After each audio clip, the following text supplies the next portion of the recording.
Our star pupil. She's off camera right at the moment, giggling. But that is her third project. That's called Basing, Line Down. Hence the name Basing. How hard was that one to do? That was quick. That was the easiest one. Quick and easy. Yeah. Here's her vase, American vase arrangement. There is her Dutch Flemish design. A mixture of things in a loose garden flow. Step into the camera. I'm going to interview you.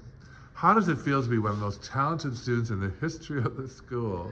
Oh, amazing. She's used to it. She actually has never done flowers before. Is that true? Yes. And she's hammering these and nailing these right on the money. This is textbook perfect. Perfect. Perfect. And she claims she's never done flowers before.